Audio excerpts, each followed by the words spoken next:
All right, Kirk, thank you so much for doing this, man. I appreciate you for being here. My pleasure. Thanks for having me. Of course. So, starting at the very beginning, I came across crazy ass moments in new metal history organically. I believe I was on X initially, formerly Twitter. And it blew my mind because I was getting really nostalgic for new metal. And here you come, basically curating all the best moments. So, I guess my first question for you is starting at the very, very beginning of your journey into new metal, how old were you? How did this progress?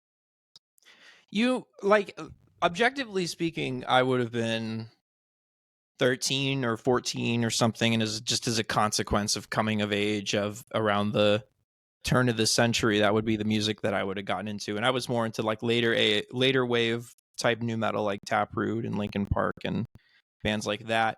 But that doesn't really count to me as like getting into new metal because I had to do what everyone else did, which was fall out of new metal. You get to like middle school around 2006, 2007. It's like you're like fuck, you like I gotta pivot my whole brand to emo kid now. I was pissed. Meteor had dropped, Fallen had dropped. I thought we had the new metal shit locked up. I still had the cargo pants. I had baggy everything, and it was just like boom, no. You need to go back to Hot Topic. You need to get the skinny everything. I was upsetting. It was very upsetting. And then I went to Indie Kid, and then I was lost in the wilderness for a while. And I kind of found myself at this crossroads when I moved from Chicago to Los Angeles to start work at this production company. And when you're working in production in Los Angeles, 9 times out of 10, you're working in a, see if I can do air quotes so hard my fingers break, a cool office where you're all the family and you never go home and you order lunches and they play cool music, right? So you go to work every day and you're hearing like Arcade Fire and Radiohead and LCD Sound System. And it's just like, I was just like, wow, I hate this. I really hate this. Like it took my opinion of all that music from like I was like kind of like, oh yeah, I love this stuff too. I hate this shit. I don't want to hear this ever again. So it kind of was inspired by this need to find a type of music that would actively like repulse everyone, all the cool people that I worked with. And what I loved about new metal then and what I love about new metal now is it still can like upset a room. Like you could put on our biggest songs, you can put on Break Stuff, you can put on Freak on a Leash, you can put on Paper Crawling, you can put on all these songs, and people still will like stand up and take notice of it. They'll be like, oh yeah, oh this song, this song. It's still like distressing to people in a way that so much other rock music, whether it's Green Day or even Nirvana, Nirvana would come on the radio at my cool office all the time, and just nobody would flinch. It'd just come and go like it was any old song. Like it was When a Man Loves a Woman by what's that guy's name? I have no idea. Like I know the easy song. I listening know the shit, right? song. Yeah. And so like where I feel like all of these other types of rock music has sort of crumbled into just easy listening background music for overworked millennials.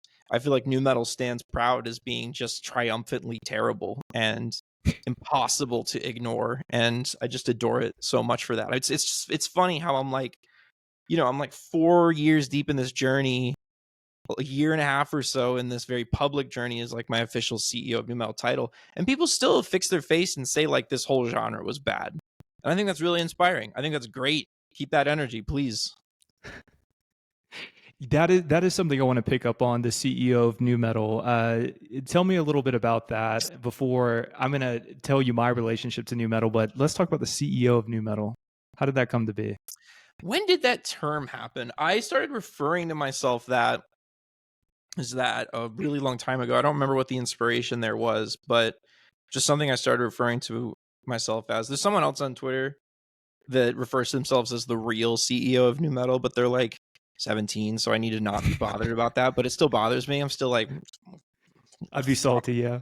thought I was doing my job. Jeez. But I've always just tried to approach this from a very philanthropic, like as open-heartedly as I can approach this like position that I'm in. Like the way I remember I think when I first started referring to myself as CEO of new metal, what I did was I had this secret page on my website where I uploaded all of the new metal albums I could find that weren't on streaming, and I would give them away for free as free downloads. And I would say like, thanks to me, the CEO of new metal, I have delivered on these lost classics. So I call it the lost classics page. And that's just what I remember referencing it. And now I consider myself America's only underpaid CEO. So, for better or for worse. I'm in agreement. Before we touch on kind of the professional aspect of your journey, I want to try to make sense of nu metal revival. I want to preface, I mean, to your point, I was a scene kid. Maybe I still am.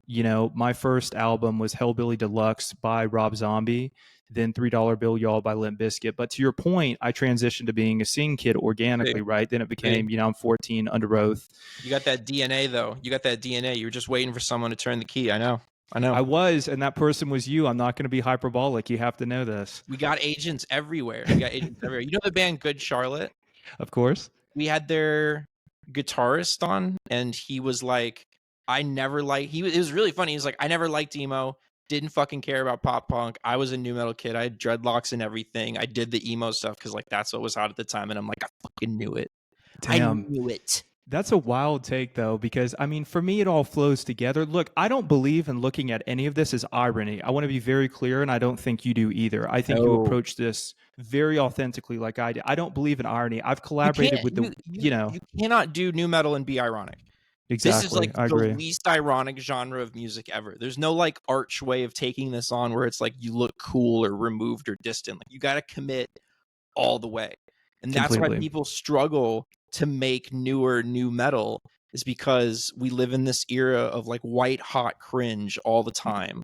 Sure. Where expressing yourself in a way that's genuine and feels genuine to you can immediately get picked up by like reaction bloggers and TikTok and Twitter and stuff, and you can just get eviscerated for that kind of thing. Like if somehow Freak on a Leash came out tomorrow brand new, you would see like all these YouTube thumbnails like the cringiest song of all time.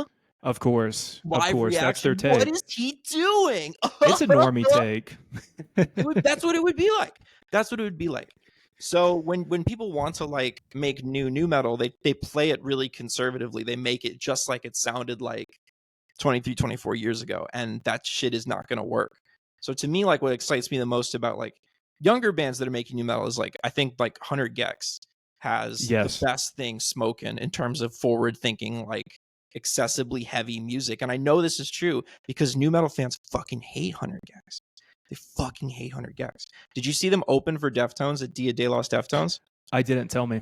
Utterly disrespected by the crowd just standing there, mean mugging the whole time, no movement whatsoever. And to me, it's like, yeah, that's the energy. That's what the fuck I'm talking about.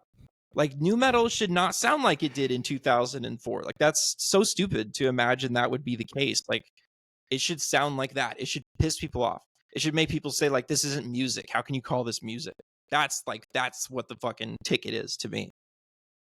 Yeah, and no, I wholeheartedly agree with you on that. I think it's fascinating. There's always going to be snobbery, in every genre, of course. But to your point, the evolution is pretty clear. Personally, I've gotten into a band called Mood Ring, who I know they're great. Yeah, I know they're a fan of your work. Mood Ring is easily one of my favorite bands, period. Both past and present. It's crazy. Kirk, let's talk more about your professional journey in that case, because we're getting to the point in crazy ass moments in nu metal history. So that is really the entry point to your expert curation, and I say that quite intentionally. Tell me how that began. Give me the full everything. It was a fad going around on Twitter where this one account, who Harper, I actually had on our podcast, started up an account of her own called Crazy Ass Moments in American Political History, and it blew up for them really quick because we have a lot of those. And then there was a bunch of knockoff accounts that followed in the wake of that. You basically had a Crazy Ass Moments account for everything you can imagine, from Transformers to, I don't know, Bewitched or something, just every cultural phenomenon possible. And then I started up mine because it felt at the time, it was very natural to me. I wasn't sitting around like, I got to jump on this. It was like, what genre has a lot of crazy ass moments? And we do. What's that? We do. Nu metal. We have so many crazy ass moments. And I think that this was because as like the not post grunge, but the post era wise grunge movement, we fashioned ourselves, nu metal fashioned itself as a very deliberate rebuke to grunge's anti-commercialism. grunge was all about turning down opportunities because you didn't want to sell out. And then new metal came along and we're like, we will do fucking whatever you want. We will do anything. We will sign with clothing brands. We will go on MTV every single day forever. We'll do webcasts. We'll do anything you need to make shit blow up for us. And as a result, like, it produced this insane array of moments and stuff like so dense, so deep that people who otherwise thought they were fans of the band were like, I don't remember this at all. Like, I just put out the Korn Coming Undone, Lean With It, Rock With It official matchup of between Korn and Dem Franchise Boys, and it was like, That's wild as fuck. it was like, yeah, oh yeah, wow, it did happen. It's one of those things where it's like, you can't believe it happened, but also like, of course it happened. So all of these bands are just saying yes to everything, and it just produced this insane cornucopia of crazy ass moments that, I don't know, every time I think to myself, like, I've seen them all, and there goes another one. Yeah, and I've been discovering a lot through the account. I mean, speaking to, that mashup of, okay, well, let me say this. I think new metal was in fact that era peak culture. Number one, I think it was peak culture. They did everything from fashion to music. I had no idea when I went back and looked at it. They were so ahead of their time, all of these bands. And number two, that, collaboration between corporations and the bands themselves. Example being, one of my favorite video games was PsyOps or PsyOp, the Mindgate Conspiracy. I used to play that. And Cold did the soundtrack for the video game, and this was back in 2004. One song, With My Mind. Have you heard the other 3 Midway songs? With My Mind and Came All the Way, I want to say no, different. Dude. Have you heard? See, I don't know. Midway Games. Oh, I love this for you. Midway Games commissioned 3 songs for 3 different video games. Okay. So it was With My Mind by Cold, Immortal by Edema for Mortal Kombat Deadly Alliance, and Ride the Bat Rack by Dry Kill Logic for MLB Slugfest. And that last song, the Dry Kill Logic song, is fucking so amazing. It's so funny. Like, you have got to jump off this and look that up as soon as we're done here. All 3 tracks are kind of funny in their own way. The Cold one's pretty damn good. The Edema one is hilarious. They don't know it is, but it's really funny. And then the Dry Kill Logic one is actually like really, really funny. You got to look them all up when you're done here. But go on with what you were saying. No, that's basically it. I mean, that's unreal, because I'm going to take note of that. I mean, I would go down these YouTube rabbit holes and find all of these. Well, really, I'm finding them via you now. I mean, I'm not even looking into it anymore. I just go to your account. So yeah, that's basically it. It's an interesting thing, because it's like, you do it's great. I love doing it. I really do love cataloging and sharing these moments with people, but I always try to make sure every day I'm platforming one band, at least one band that most of my audience will have never heard of. Like, that's really the only thing that actually matters, because right now we are just drowning in content.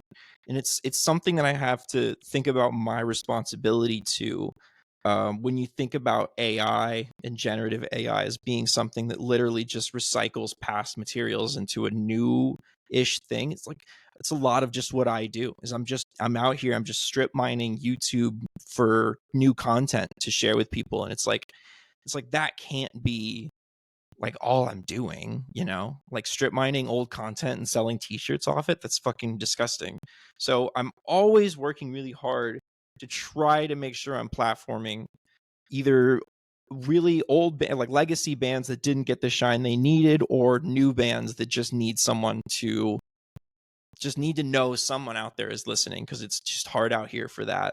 And I think it would be really irresponsible, really remiss of me to not bother doing that. So I try to make that a big part of what I'm doing.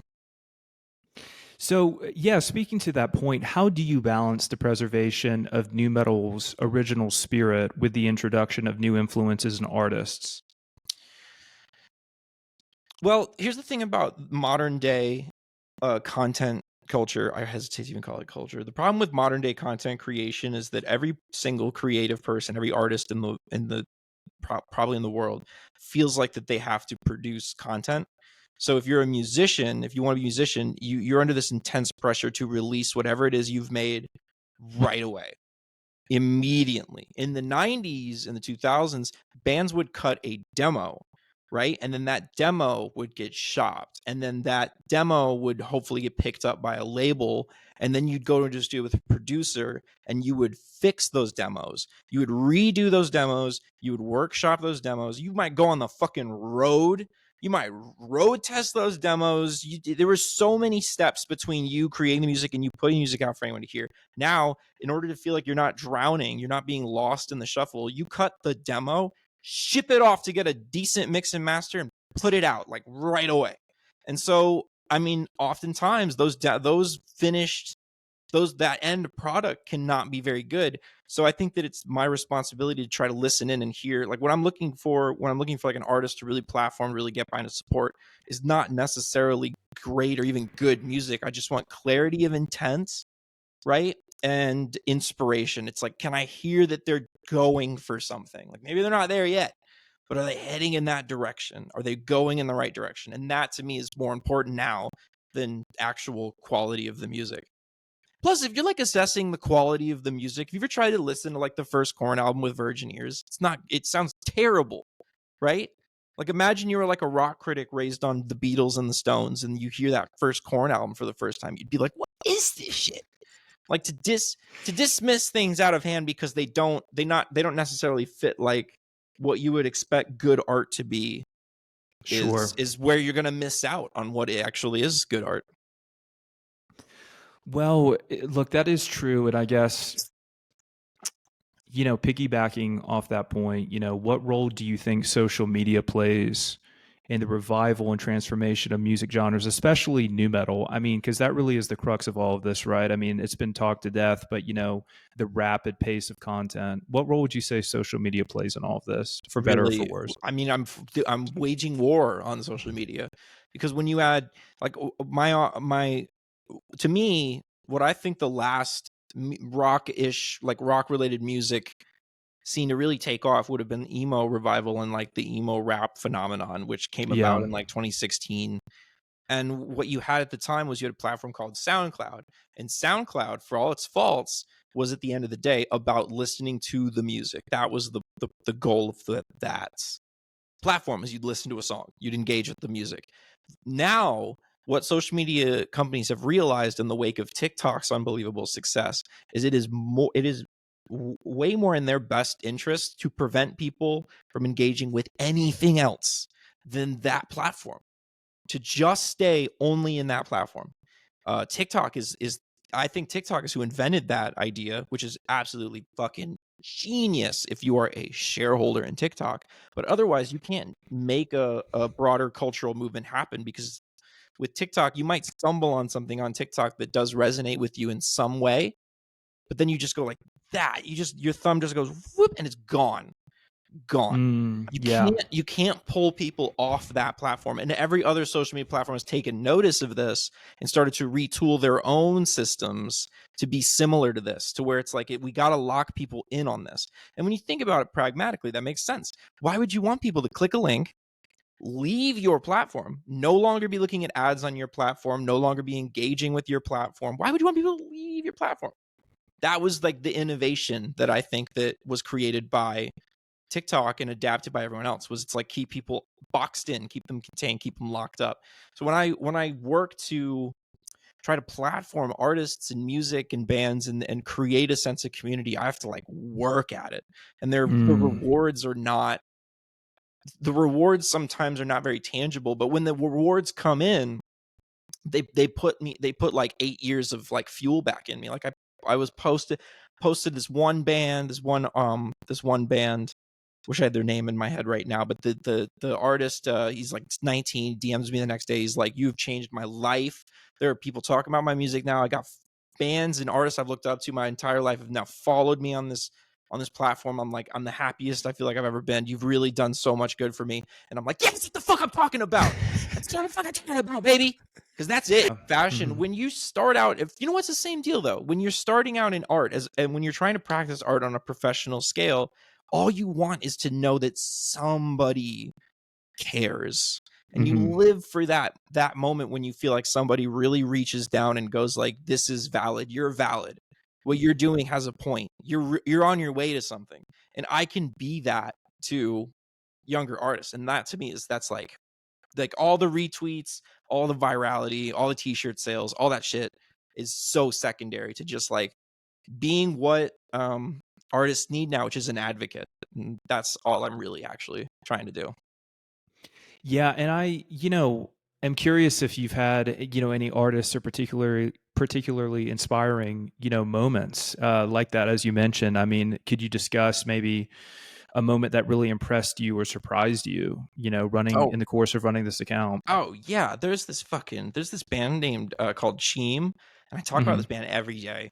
I always find myself talking about this band every day because I love them so much. But they just DM'd me cold like a long time ago too. Um, about their music, and it blew my mind. And this is a band that's been at it. So this is on their like fourth or fifth album, I think, is called Guilty Pleasure, that came out last year or 2 years ago now. And it's one of those albums that just hits you and you get it like right away. The melodies are there, the hooks are full. There's good songwriting. It's trim, it's to the point, and it does everything that I want out of new metal today, because it takes these influences that include new metal, right? But are also pop punk, emo, Japanese rock and metal music, hyper pop. It boxes all these ideas up into a package that just hits you like it's always existed. Just pop music. You're like, yeah, oh, of course, duh. But we've always been doing this, but they haven't. It's like I've never heard anything like it before. And I think that's like my ultimate, like my all-time favorite music discovery moment. But then there's also this band in the United Kingdom called Black Coast that have sent me their music, and I've spent like a lot of time. It's really good. They have this EP out, self-titled, and I've spent a lot of time pushing them, talking them up, showing them around. And they just played a Bloodstock music festival out in the United Kingdom, and it was like their first professionally recorded show. And I was like, fuck yeah, guys, hell yeah. Because like at the end of the day, like I'm sure you saw the news about Pitchfork. Yeah, being integrated, or I should say maybe dissolved You in the course of downsized. combining. Don't say Yeah. dissolve, Jesus. Jeez. But like, yeah, Integrated. basically being, Integrated. being Yeah. crippled, and the absolute state of everyone around that, of just the unbelievable amounts of like gloom and doom surrounding that. And to me, it's like, okay, this is it. This is an opportunity. What's, what, because there's this like, if you're on Twitter a lot, really any social media almost a lot, you get this idea that like everything is bad forever and we're all going to die. And to me, Mhm. it's like, no, no, no, no, no, no, no. Everything's bad for you forever and you're going to die. Like, I'm going to figure this shit out. So to me, it's like, if Pitchfork's on the decline, if these old guardians and gatekeepers and standards for music publications, music journalism are on their way out, what can we bring in the meantime? And I'm not necessarily saying I might have something better here. At the end of the day, I'm still predominantly a new metal nostalgia page, whether I want to be or not. Like that, I gotta face Sure. facts. That's predominantly what I am right now. But what can I do with just enough determination, resolve, and love? I didn't have a better word to put there. I love the music so much that I want to see something better for people that want to make it. Sure. And what do you think are the implications of that pitchfork scenario? So, what do you think the implications are, and what might it have been a result of? Do you think AI, like most people would say, or? The troubling thing with me, so I first of all, I will die for Pitchfork. Pitchfork has changed my life for the better so many times. It's inconceivable, actually, just how much good that website has done for me. Literally, when they reviewed Deftones' White Pony album in 2017, Word to Ian Cohen, that was what unlocked in my mind the idea that new metal could be good. I didn't even realize until that review happened. So pretty much everything that I've got going today is a consequence of that review, which is insane to even think about. But that's my favorite website ever. It'd be like my second or third biggest argument for why the website, or the internet in general, has been a net good on humanity. Like, I love that. I adore that website. And I just haven't like I just haven't given myself time to be sad about what's going on, because I'm just trying to get too focused, too locked in on what I can do to make tomorrow better, because I'm just like aging, as I'm growing up and aging with all of my peers and people I've looked up to, and we're all getting into our 30s and 40s. I'm just watching this impending sense of doom descend on everybody, and I want to break through that at all costs. You know what I mean? Like you understand how it Dude. is. As someone who's a creative in their own right and someone that wants to make things happen, you have to, at some point, you've got to stop doom posting and just knuckle up and figure it out. Yeah, it's like, as they say, the only way out is through. Yeah. I mean, there's no more truth than that. You know, it's interesting. Before we talk about new metal a little bit more and kind of the future as you see it, you know, I wanna talk a little bit more about this. But I'm having a hard time, to your point, like as I get older, wrapping my head around all of these evolutions, revivals, etc. It's too much.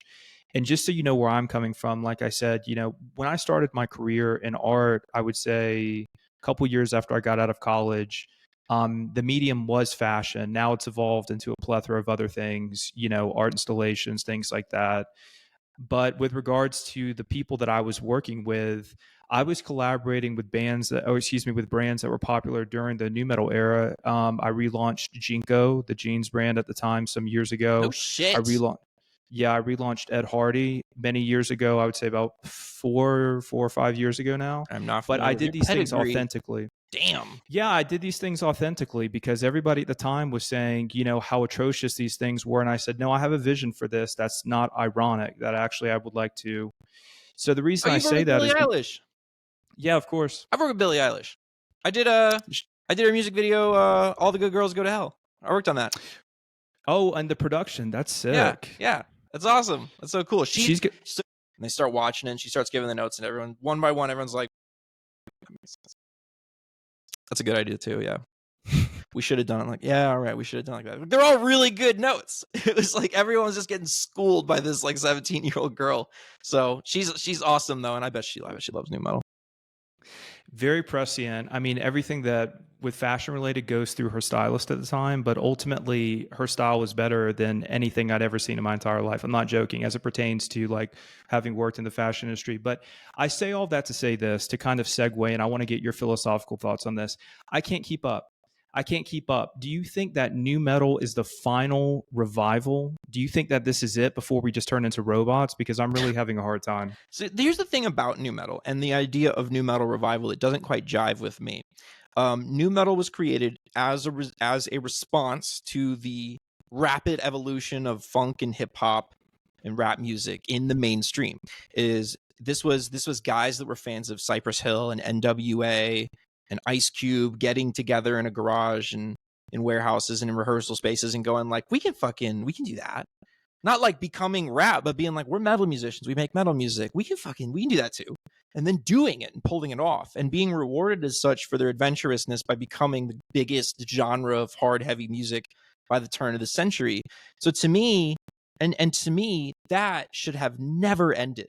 I Yeah. genuinely, deeply believe that rock's fall from mainstream grace, the fact that rock music does not have a foothold in the pop charts anymore, is because we had this need to kill new metal. Because new metal was supposed to be our stage of evolution where we could take what we want from other genres and continue to keep us. Think about how much new metal sounds like industrial and how much house is in new metal, how much screamo is in new metal, how much post-hardcore is in new metal. Think about that. Like we could take from all these genres. It's why to this day you argue about At the Drive-In and Glassjaw, like, are they, and from First to Last, like, are these bands new metal? Like that's what we could do. We could take from all of that. And then when they decided to put new metal down like a dog and decided it had to be something that was killed, we ended up scattered into all these different tribes. And now what we have now is what, like modern rock?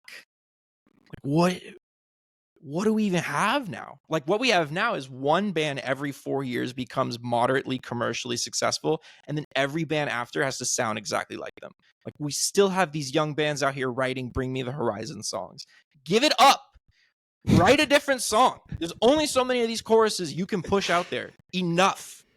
So to me, like when it comes to like new metal revival and why I war so hard on the idea of being nostalgic is because this is not something that should have died. Nobody talks about like, I don't know, it doesn't, like, you don't hear as many people talk about like rap revival because rap music never died. It was allowed to continue to take elements from different things. Like when it became emo rap, it became emo rap, and like that was allowed to happen.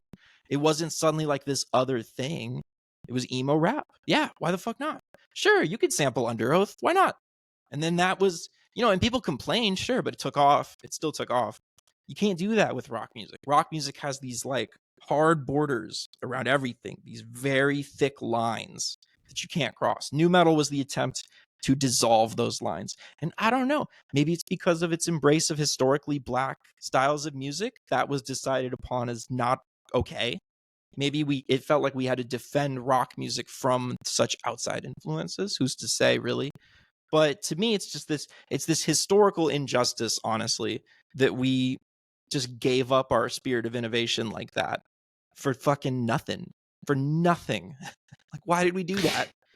I was That's thinking today, very sensible. you know what? I Yeah. was thinking literally today, because I just posted a clip of Flyleaf doing the song I'm So Sick on a Fuse Daily Download, and I'm thinking to myself, like, this group was fusing emo and nu metal, because I'm like, they're wearing tight clothes, they're singing like these emo melodies, but they're playing fucking riffs. Like, they're playing some metal riffs. I'm like, they were onto something on their own.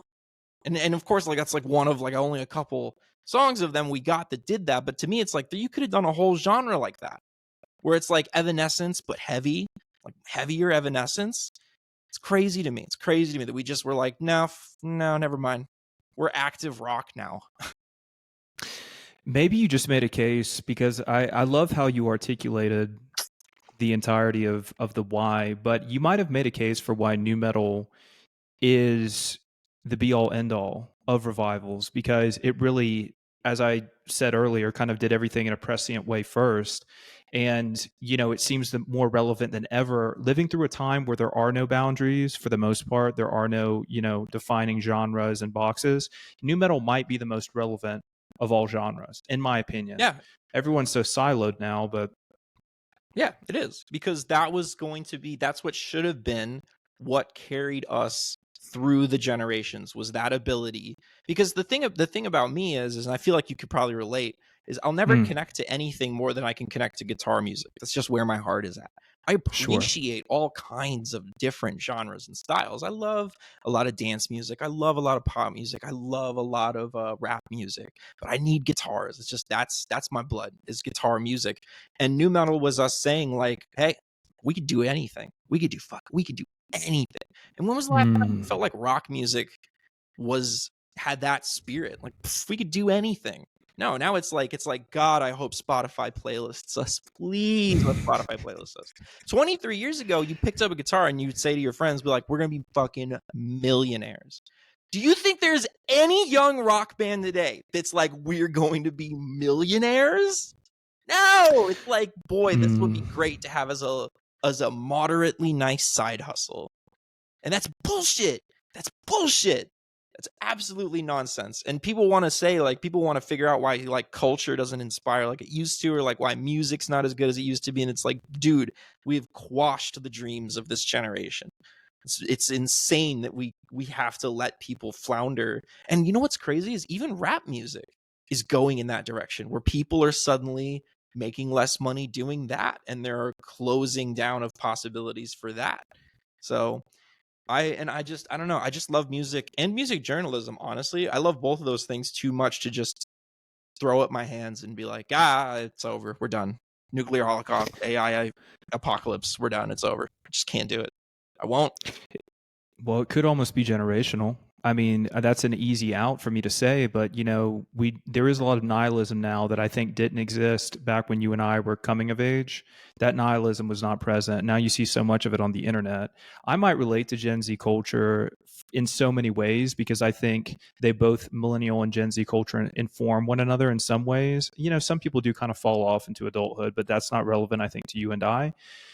And I want to get your opinion on this, because what are you seeing? Because you have this streak of optimism, right? And I share that. What do you see as the main difference between where you're coming from, maybe as a millennial and a Gen Z, for example? I don't mean to paint with a very broad brushstroke, but I'm curious as to what your thoughts are. I think that being the millennial age that I am, which is 31, so death's door, gives me this perspective to where it's like, I know how it used to be, and I understand what it's like now.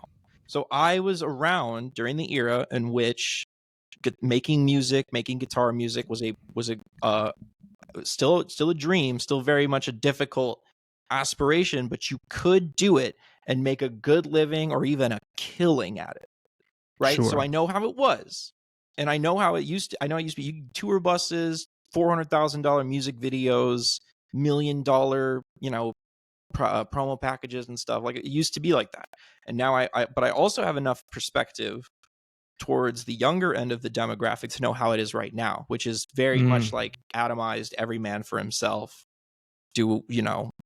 Basically, like, don't even bother. You're not going to get anywhere. The scope and the feeling is that, like, it's over. We missed out. And when you say optimism, I don't know if what goes on with me is necessarily optimism as much as it is determination, because it almost feels like, I don't know, like militaristic or something, where it's like I adore this stuff too much to just like let it become something where we're like, man, remember that first Slipknot album? Man, that was good, right? Yeah, that was great.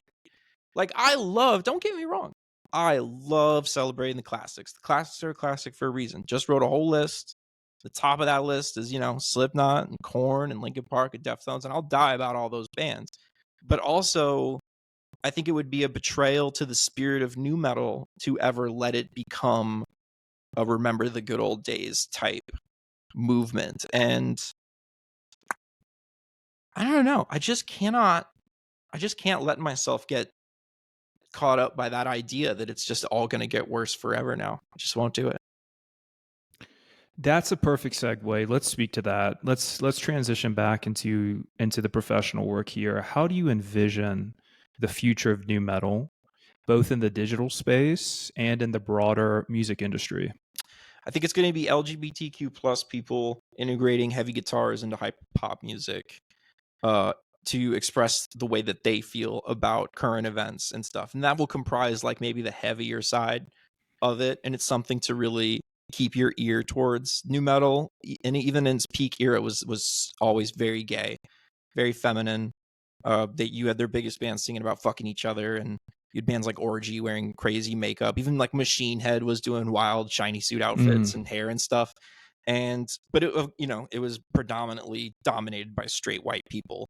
So I think that the idea of giving those keys over to the actual LGBTQ people that find all that stuff so inspiring and so interesting now, and letting them drive that car, could produce some really brilliant music. It just won't sound like you might think it's gonna sound, but like I said, like I present a very inclusive, very open platform. I want to find out what nu metal sounds like tomorrow and not what it used to sound like. That's why when people come at me and are like, how is this nu metal, how is that nu metal, I'm always, working on like drawing the lines and pulling the threads and making sure there is some connection. I'm not going to post the new Ariana Grande song, but at the same time, it's like I'm asking people to have an open mind about it, because it's the only way we're going to get anywhere.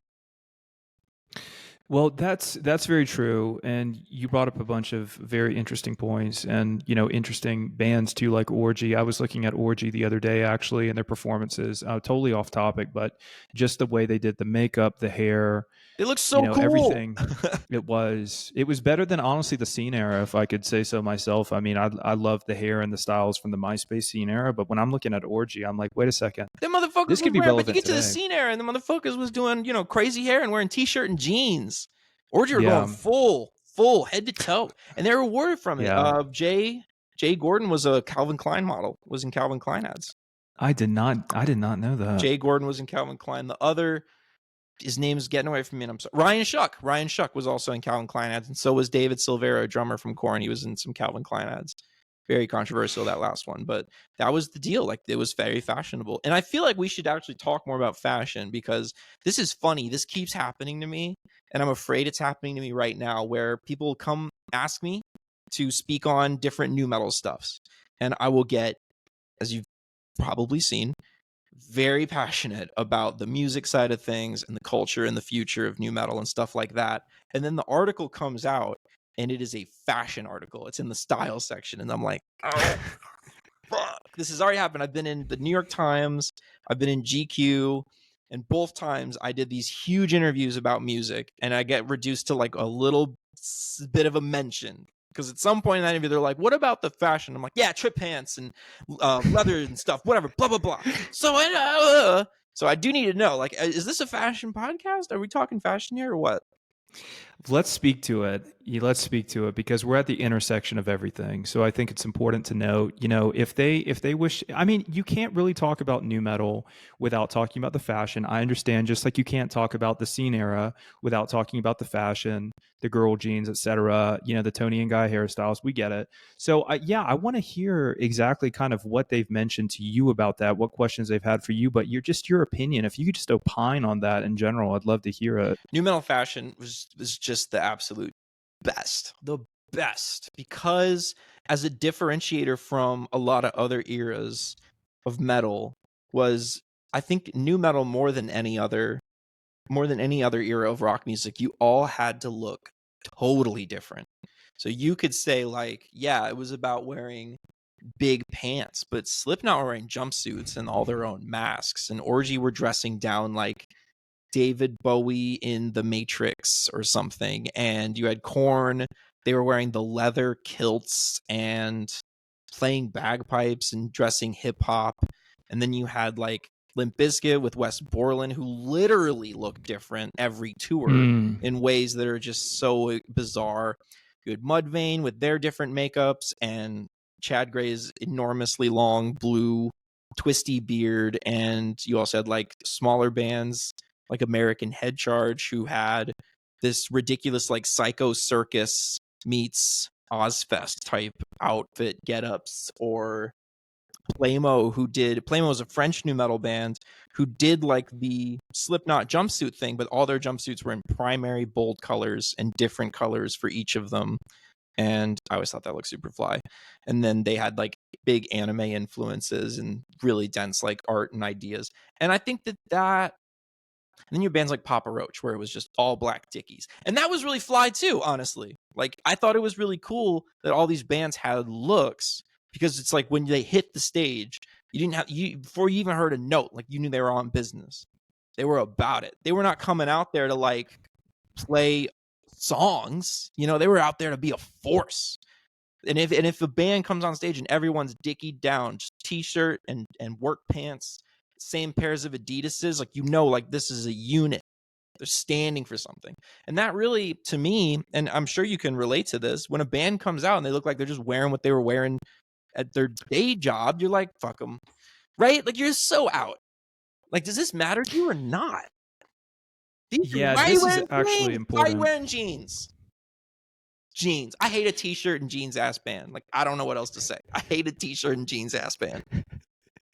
There needs to be iconography. I mean, I would say there's a significant, the best bands nowadays, in my opinion, that understand culture well, contemporary bands, Bring Me the Horizon, because Ali understands fashion culture incredibly well. I say that because there's a lot of bands from the 2000s and 2010 era, not new metal, who for all intents and purposes still look like they did 10, 15 years ago, but the iconography is lost. And I agree with you wholly.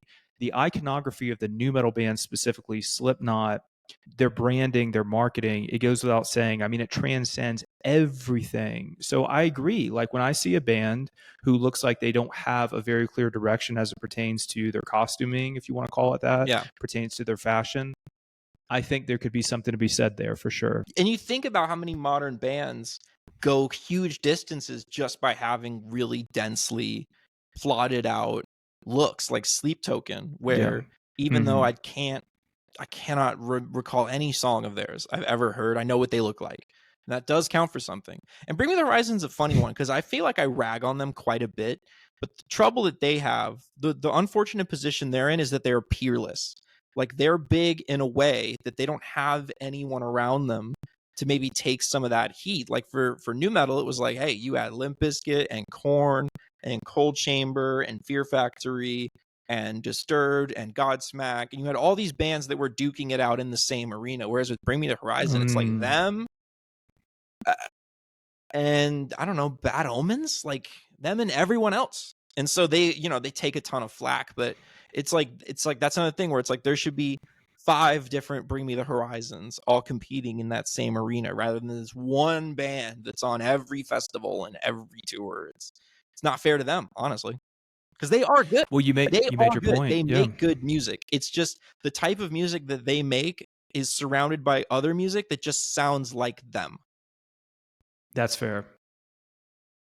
That's fair. But don't you think you kind of made a very articulate point in that you said, when we're talking to new metal has very much transcended the era in which it resided. The scene era did not. And I mean, if we're talking about scene era bands, I was a connoisseur to the point that you feel about new metal. I truly was for post-hardcore. And Bring Me the Horizon was the one act that transcended in such a monumental, an order of magnitude.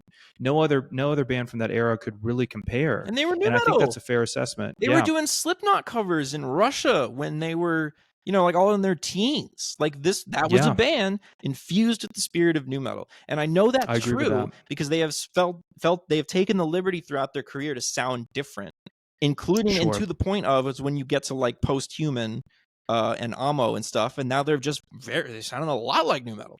And I actually like someone had just sent me their latest song, the Kool-Aid one, yesterday, and I was like, hey, whoa, holy shit, new metal Bring Me the Horizon is back, and that's to their benefit, is that you might be able to feel like you can pigeonhole them into a sound, but when you take in the breadth of their catalog, it's like it provokes argument. I just feel like someone yesterday was like, Amo is the shittiest fucking album they've ever made, and I'm like, it's my favorite of theirs. So that's great. Yeah, that's though. An insane that is great. Take. Yeah, it is easily one of my favorites. That is an incredibly insane take. Whoever said that, I have to push back wholeheartedly. That's good. It's good that you can fight like this over a band. Discourse is great. Yeah. Yeah, no, I want to touch back on that. I want to go forward with this, but touch back on that since we were on fashion. I want to kind of get your take on new metal fashion as it not applies to the bands themselves, but it applies to fashion culture. Let's talk about that because Y2K culture in fashion has come back. I'm going to be honest with you. I was kind of early in doing these collabs and stuff. Dude, I was just thinking to myself, like, how did you get with Junko? Well, the story behind that was it was licensed at the time, and the original owner was simply licensing it, no longer was running the operations day to day. So fortunately, the licensee at the time was a very nice guy and saw my vision. I was just getting started. He saw my vision for what I wanted to do. Said, we'll fund the development of the collection, just run with it. And I was able to do it. I was able to handle the marketing. It got very sensational press, did very well. And that's what led to doing the other ones. But that's what happened. And the owner, they told me actually the owner liked it so much that he decided to effectively revoke the license and go back to operating it. So some years later, they're operating again. I believe it's the Gentleman's Daughter. So it's very much a family. I need all of these. Oh, this flame shirt. Oh, my God. Yeah. Snapping.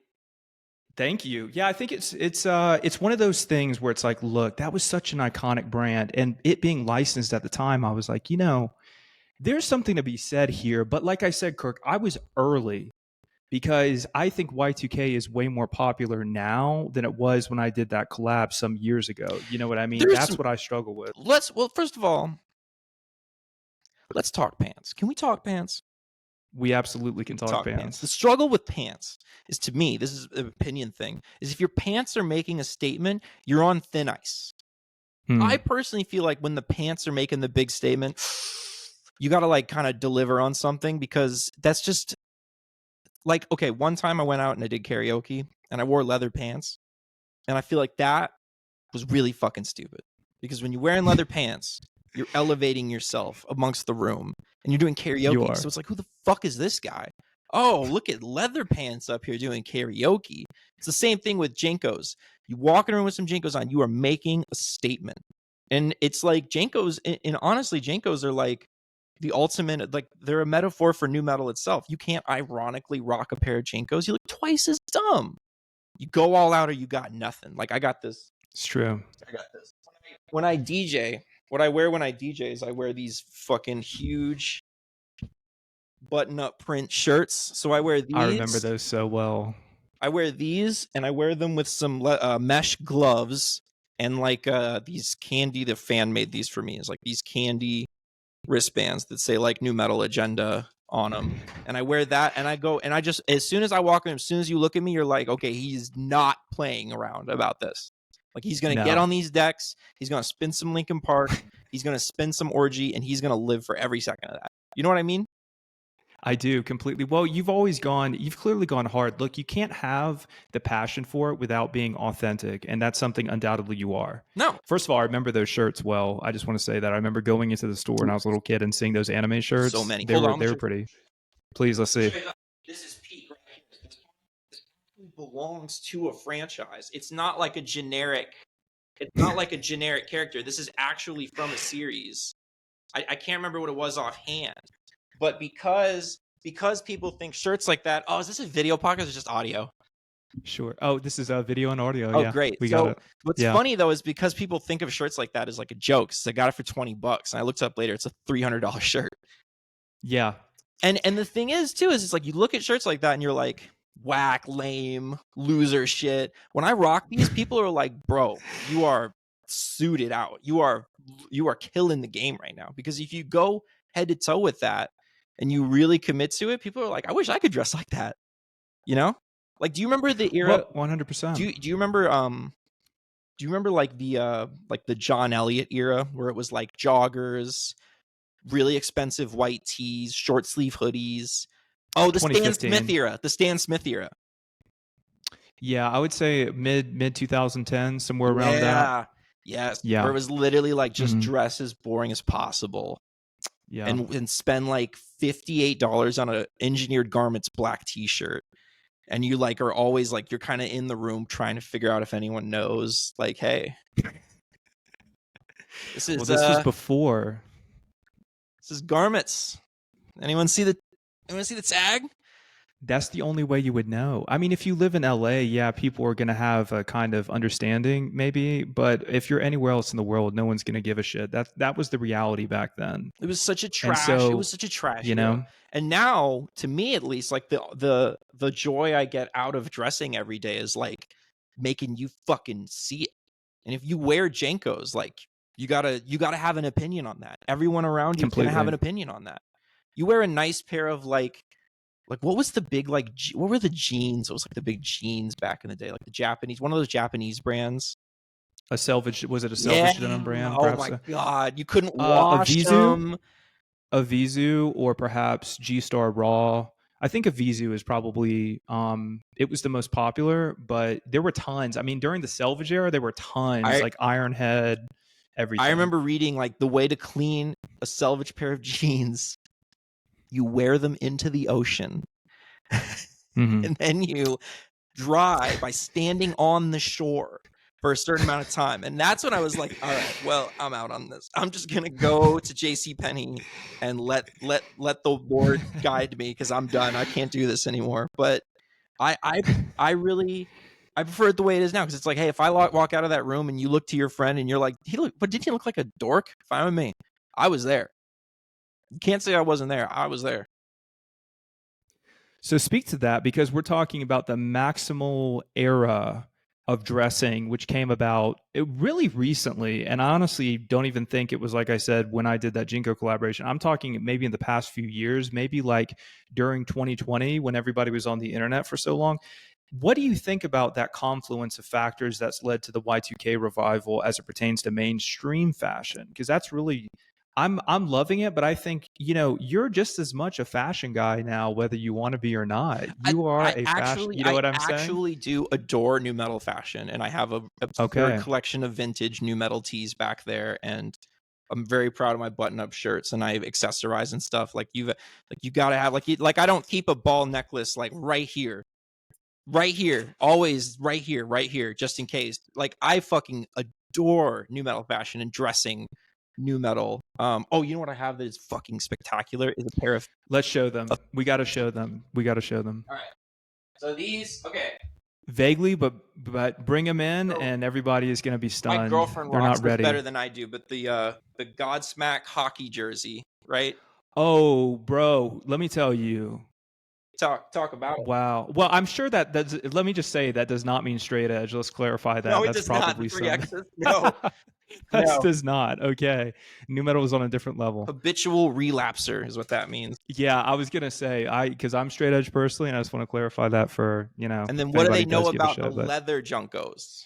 What do they know about are you serious? the big leg Oh, leather Jankos? And what I love about those might be my favorite pants. Why I love those so much is like, you want to make a statement. I'm not just wearing absolutely. Jankos. I'm wearing leather Jankos. Show respect. Yes, sir. Show respect. What boots are we? What are we styling those with? Oh, I have to know. What are we styling those with in terms of like shoes? kicks? Mm-hmm. Everyone is getting schooled right now on new metal fashion, and I hope they're prepared for that. It's mainly to go with two things. So the thing about new metal is you want the kicks to be fucked, right? No one's going for those crisp kicks, right? So you either got the Adidas Super Modifieds, and they put out a corn version of these. Skip that. Get the classic black white Adidas Super Modifies. Doug Robb of Hoobastank saw those and was like, "Yeah, I used to have those." Or you get yourself a fat ass pair of DC shoes, right? This was a collabo. Sick. I don't remember with who, but I picked these up off of Urban Outfitters, who were ahead of it when they put them on there, but they went on sale because nobody was buying them yet. This was like 2020. And so you want a big ass pair of those, and you'll just drive. You will be shocked like how much good conversation you can drive just by wearing shoes like that. Like literally, like I was talking to Doug and the guitarist Dan from Hoobastank, and they're like, "Bro, like, oh my god, I remember those shoes. I remember those shoes." I was like, "Yeah." So, and then of course you'll run into people and be like, "Oh man, the DVSs. I had the DVSs as a kid. I loved those." And also, like, if you're wearing Jankos, you kind of got to put on a fat ass shoe under those. It's like we were talking about, like you're going all the way. You can't pair those with like some New Balances. Like you go hard, bro. Well, you have to commit. And mind you, those are way more esoteric than the Osiris D3s. I think the Osiris D3, Need a pair of those. But speaking to those, that's super interesting though. I mean, do you feel like it's relegated itself to silos in terms of as it pertains to new metal music and fashion? Are we talking parties in LA like very siloed, or are you seeing the culture spread just from being the CEO of new metal? Are you seeing the culture spread? What I think is interesting about new metal fashion, Y2K fashion, all of these things is it is still not cool. Like it might be cool to engage with, like it's a museum exhibit or something, to stand behind the glass and go like, big pants, yes. But to actually put these things on, to listen to the music, to commit, you have to risk looking like a fucking idiot. You have to take that chance. And then of course you end up looking cool anyway. That's how I always am. People wish they could be me. They can't, because I commit. I am not afraid to be cringe. I'm not afraid to go on your podcast and scream and yell about the future of music for 45 minutes because I commit. I'm genuine. You're genuine. I know you're genuine. I saw the Janko collection. That would not have worked if you had been ironic about it. You could have, couldn't you? You could have. Yeah. You could have been ironic. I told myself going in, I said, I will not be ironic. I said, I'm going to take all this shit seriously. Like I autistically do it as everything else in my life. Shirt like, completely. with the classic Janko logo and the flame accents around the sides. I was like, smoking like that, like perfect. You changed just enough, and you did justice to that era. And it's like, that's what resonates is people. It's just too easy now to be arch and reposed and better than everything and a culture and just a critic on your own times. And it's more fun to just go head first, go all in.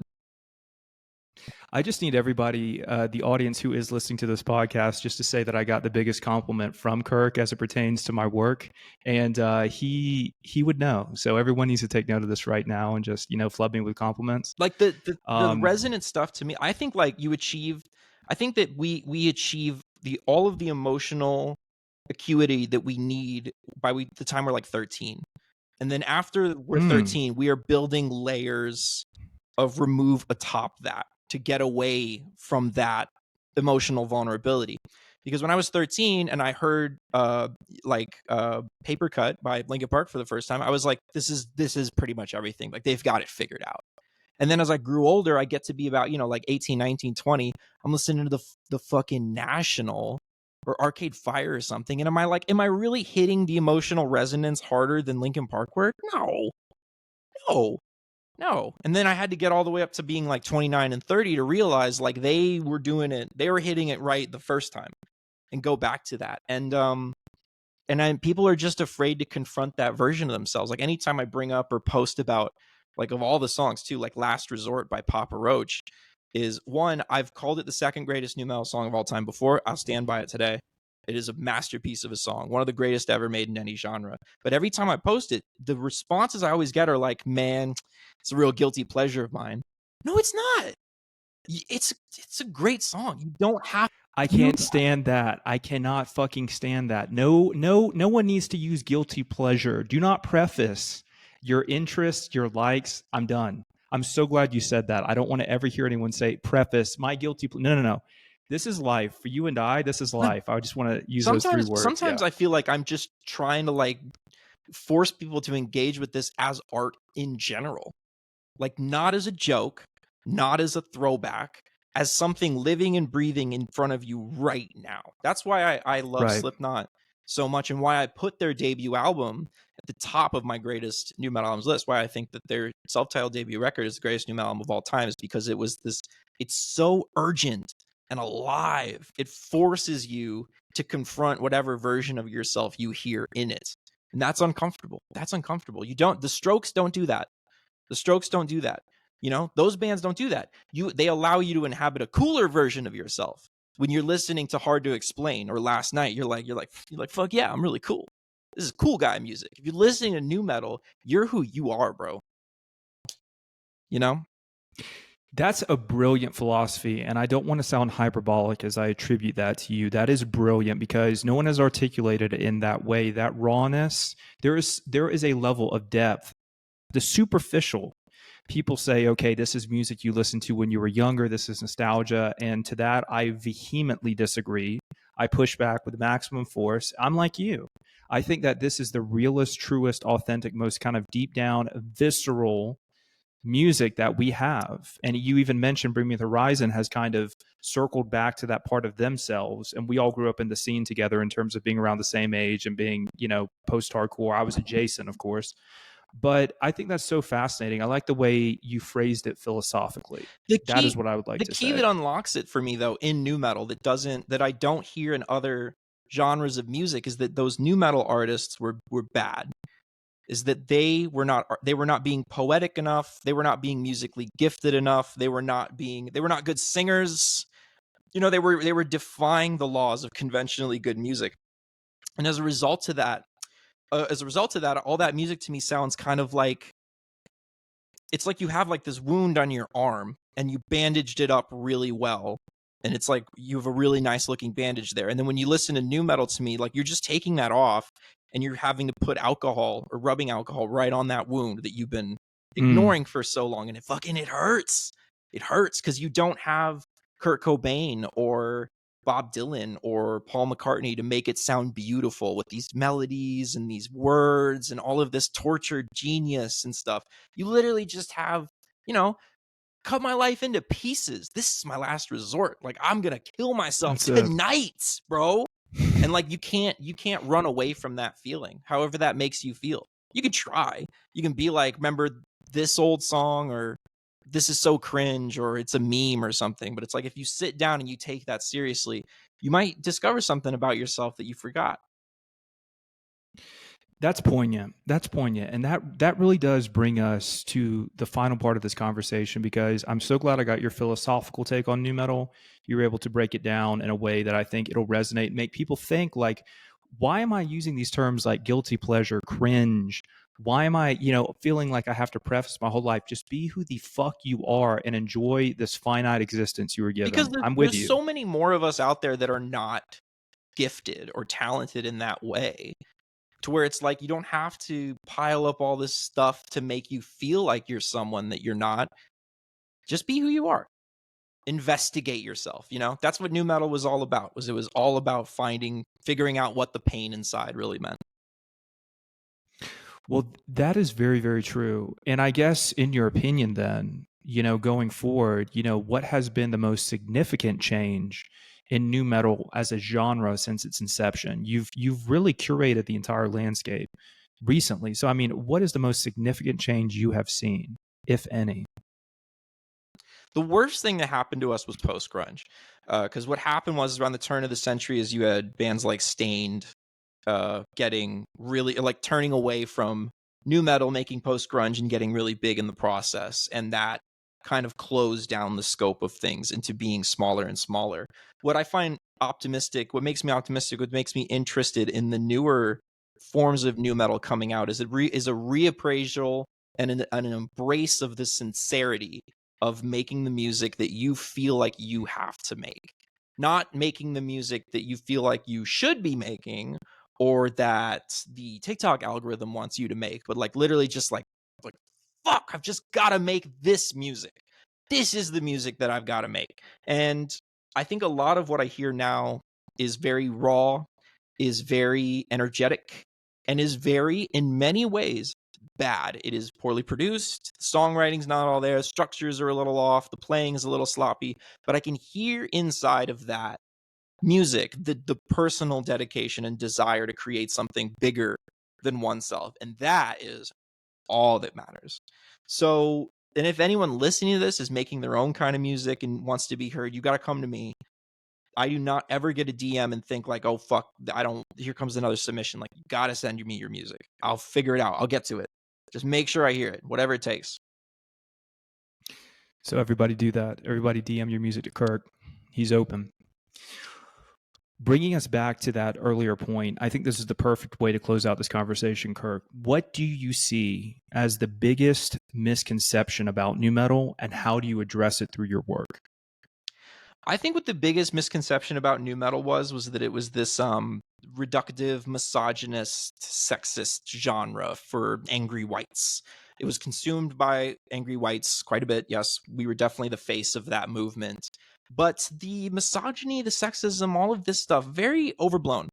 I think in a lot of ways, this music was very honest, very in touch with itself and what those emotions meant. So like the misogyny for one thing, right? People will talk about like Limp Bizkit and stuff as being like mean towards women. And they certainly could do that kind of thing. But what I think you had in a lot of those early songs, like Nookie, like Nobody Loves Me, songs like that, was really just had hurt and confused kids or young adults or adults expressing themselves in a way that was sure like problematic, but also honest. When I think of an alternative to that, I would point to bands like Glassjaw or Brand New, who were very like they wielded their anger against women in a way that was very pointed.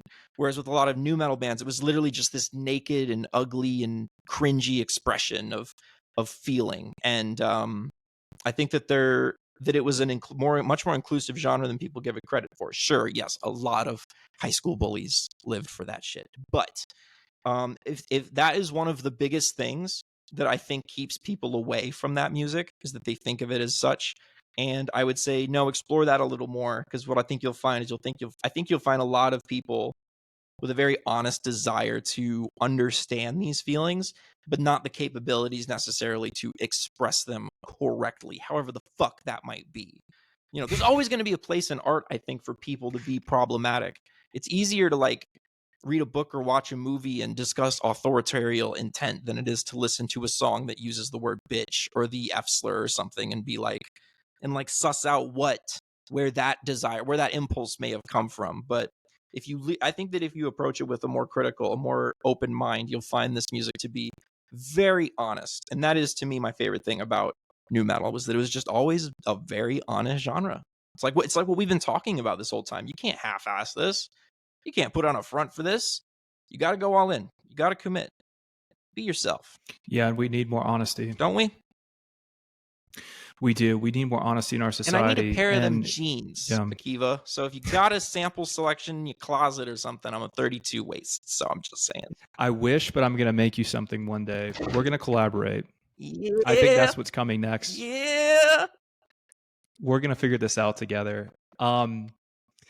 And speaking of which, what is next for Kirk? That's my final question to you, Kirk. What's next for Kirk, and what's next for Crazy Ass Moments in Nu Metal History, both? Well, I'm about 2 months away from homelessness, so hopefully I come up with something in between now and then that prevents that from happening. The actual next thing, you're getting an exclusive peek at this one, is with an artist friend of mine, we've designed a tribal Mario Nintendo Switch case. So it's a Nintendo Switch case with Mario on it, with like eyebrow piercing and a tribal tattoo. So we're gonna drop that. Hopefully, I think next week I'm gonna really put the gears in motion behind that. Something that I really want to get to today that I made is something that I'm calling the Nu Metal pledge, right? So it's a filter on Instagram that you can use that'll put up this like very special, very important saying. It's like, if Nu Metal had 1 million fans, I'm one of them. If it has 5 fans, I'm one of them. If it's 1 fan, that one is me. Nu Metal has no fans, I'm no longer alive. The world is against Nu Metal. I'm against the entire world. Till my last breath, I'll support Nu Metal. This is something that I've always put this on pictures of different influencers and people I sign merch to. You're gonna get some shit right after this is over, by the way. So like people, like I'll send them some merch of mine and I'll affix that text to it manually and post it. Now it's like, and then I asked people, I was like, hey, you should do this to your photos and send it to me. And I was like, nobody really, less people than you think know how to like take a picture, put it in Photoshop, open a transparent PNG, affix the PNG, put it back on their phone, right? Send it to you.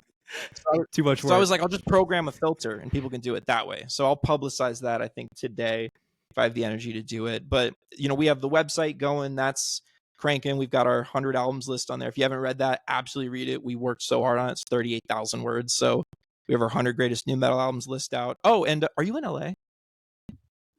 I'm not currently, but I live in LA. So oh my currently God. I'm in. And we're throwing another Deftones party on the 24th of February. And the last one we did of those, which is on the 13th of this month, was fucking amazing. Like, it went off huge. And I'm really optimistic that we're getting into an audience there that are like, of like Angelinos that enjoy like going to goth alt nights, but maybe want something that also kind of like rocks.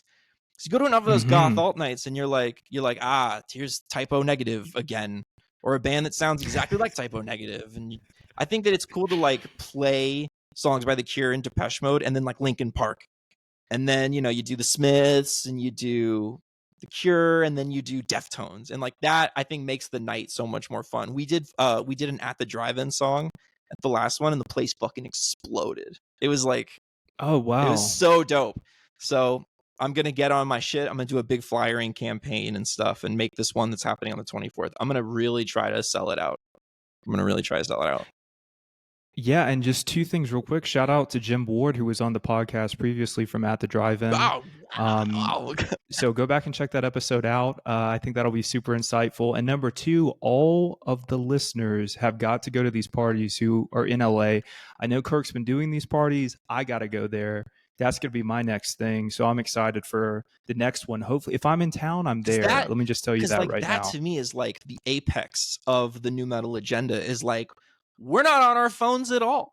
There is no social media to interface with here. We're in the same room and I'm playing these songs and we're all loving it. Like that to me is like, that's as good as it gets, is when the social media platforms got nothing to do with what's going on here. We're not tapping like or retweet or DMs or anything. We're just in this room having a great time. Well, I'm super excited for everything that you're doing. In that Switch case, I really need to see more of that in the future too. So make sure you send me, that so I can promote it. But in the interim, Kirk, I appreciate you so much for doing the podcast today. Thank you for being here, and it was super insightful to talk to you, man. Yeah, as you can tell, I could just keep going. We don't have to be done at all. We could do 18 more hours. But it honestly, it was such a pleasure. It was such a pleasure. It's always an absolute blast to connect with people that have been like waiting for someone to just unlock that door and just throw up their arms and be like, fuck it, I fucking love all this terrible music and you can't tell me what to do anymore. No, it's absolutely perfect. We're going to do a follow-up episode in the future because this has been insightful, and we have so much ground we need to cover still. So I'll be looking out for that. Thank you for having me. Of course, brother. Thank you so much.